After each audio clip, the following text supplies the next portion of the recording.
Shippey, welcome to Joburg today. Great to have you with us. We're hearing some amazing things about how you're shaking up the fashion and beauty industry. But I want to talk about Amorphous first. I mean, you latched onto a great opportunity all the way back in 1999. How competitive is the space now? And just take us back to your days of, your early days of origin.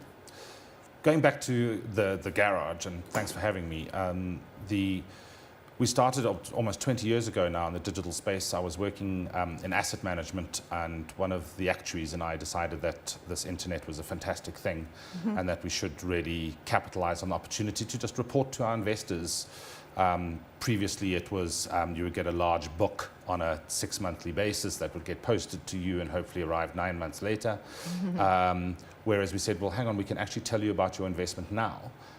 So we actually taught ourselves how to code and actually started doing an online platform for our company at the time. That's fantastic. I mean, we're still using faxes back then, for goodness sake. Oh, very much so. It was all fax. Yeah.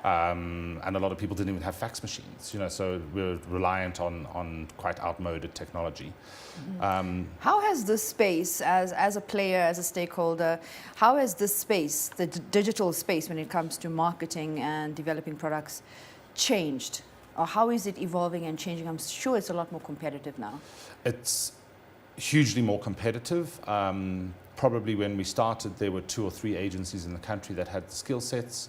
Now you're probably looking at 5 to 10 large-scale agencies, who the majority of which have been bought by the international advertising networks basically as a reach offering into the continent from either their Japanese or French headquarters.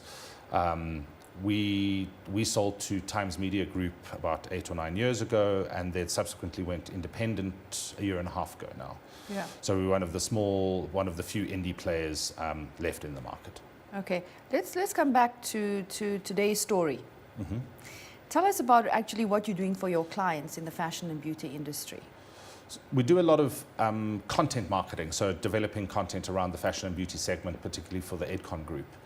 Part of that service that we're offering was providing an advertising solution. So if you were a fragrance manufacturer in Paris, and you wanted to obviously get your product A onto a retailer's shelves and then promote the purchase of that, we provide various channels to those retailers and those manufacturers and or brands. We then saw an immediate opportunity that what was being offered online was a little bit lackluster and not glossy enough, literally, because if you're the likes of a Chanel or a Hermes, you know, the kind of advertising that you do from a cinematography perspective, from a paper quality perspective, if you're going to print, how do we create its digital parallel on the one side? How do you sex it up online? How do you sex it? So how do you do things that are ultra HD? You know, how do you do things that are visually compelling, which is obviously so much of the heritage of these kinds of brands. And then on the other side of that, how do you take all the lessons that you've learned for what works in a performance medium like the internet and put those two things together? So it's sexy, glossy on the one side, but really going to sell your product on the other.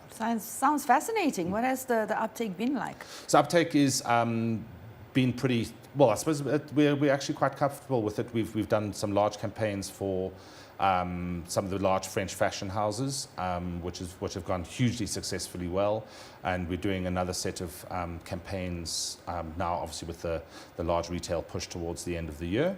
And then we are busy rolling out other verticals. So right now we have fashionbeauty.network. We are launching an eatdrink.network, which is obviously focused around alcohol consumption, recipes, food, health, and those kinds of advertisers and media sets.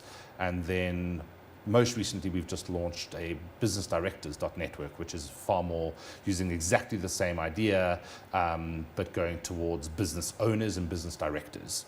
Okay, so this is definitely benefiting the brands. Well, just give us a sense of the brands. Are these big brands in Africa or international brands that you've attracted? Yeah, so very much so. So we've got our first proof of concept client being Ericsson, the telco infrastructure provider, and that we're running the first POC campaigns across Africa now. So we're busy running the innovation awards across 39 countries. This is great for Africa. This is This fantastic is fantastic for to Africa. have this kind of platform available. No, absolutely. It's a powerhouse in the region, and we obviously test and learn, and it's a far more of a scientific experimental approach that says I have a hypothesis.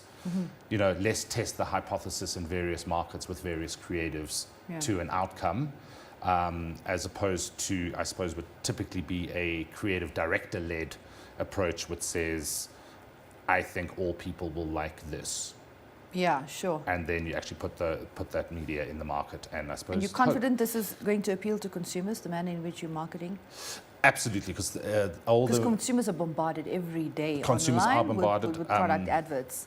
So it's, I suppose, the old Google adage, which about if you can actually create these audiences and actually provide a far more relevance in the advertising. I think that's where the competition is, to actually target consumers and to actually attract them. Yes. So we work typically exactly the opposite way. So if you are I suppose, a TV channel or a business newspaper, for argument's sake, you would generate content to try and attract a viewer.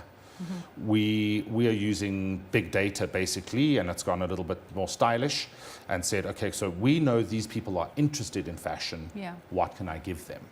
So it's literally the other way around. That's fantastic. Wonderful chatting to you. Thank you so much. Wish you all the best and look forward to seeing you again soon. Thank you so much.